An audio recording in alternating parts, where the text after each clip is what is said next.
বাগদাদের এক গ্রামে এক গরিব লোক বাস করতেন। একদিন লোকটির স্বাদ জাগল বাদশাহের দরবারে গিয়ে তার সাথে সাক্ষাৎ করবে। তখনকার যুগে রেওয়াজ ছিল বাদশার সাথে দেখা করতে গেলে কিছু হাদিয়া নিয়ে যাওয়া, যাতে বাদশা খুশি হয়ে তার উপর সদয় দৃষ্টি দেন। লোকটি বাড়ি থেকে বের হওয়ার আগে তার স্ত্রীর সাথে পরামর্শ করল, আমি তো বাদশার দরবারে যাচ্ছি, এখন তার জন্য তৌফা হিসেবে কি নেই। লোকটির বসবাস ছিল ছোট্ট একটা গ্রামে। দুনিয়ার কোনো খবরই তাদের ছিল না। তার স্ত্রী তাকে পরামর্শ দিয়ে বলল, আমাদের ঘরে কলসিতে যে পানি আছে সেটা নিয়ে যাও। রাজদরবারের লোকজন এমন শীতল আর মিষ্টি পানি পাবে কোথায়?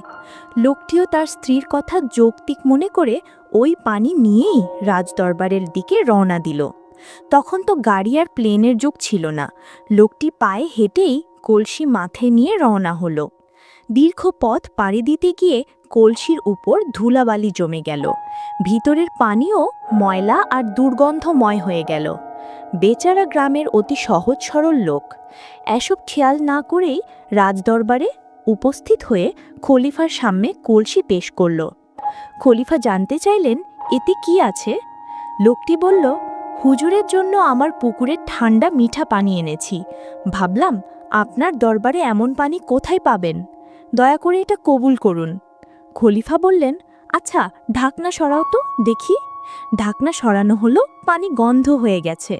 খলিফা ভাবলেন, বেচারা নিখাত ভালোবাসা নিয়ে এমন করেছে, তার মন ভাঙা ঠিক হবে না। তাই খলিফা লোকটির কলসি ভরে আশরাফি দিতে নির্দেশ দিলেন। লোকটিও খুব খুশি।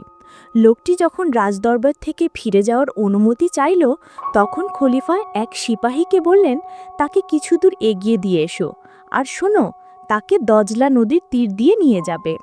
কিছু দূর আসার পর দজলার অথই পানি দেখে গ্রামের লোকটি বলল, ওখানে কি? সিপাহী বলল, ওটা নদী, চলো নদীর পানি দেখবে, চলো।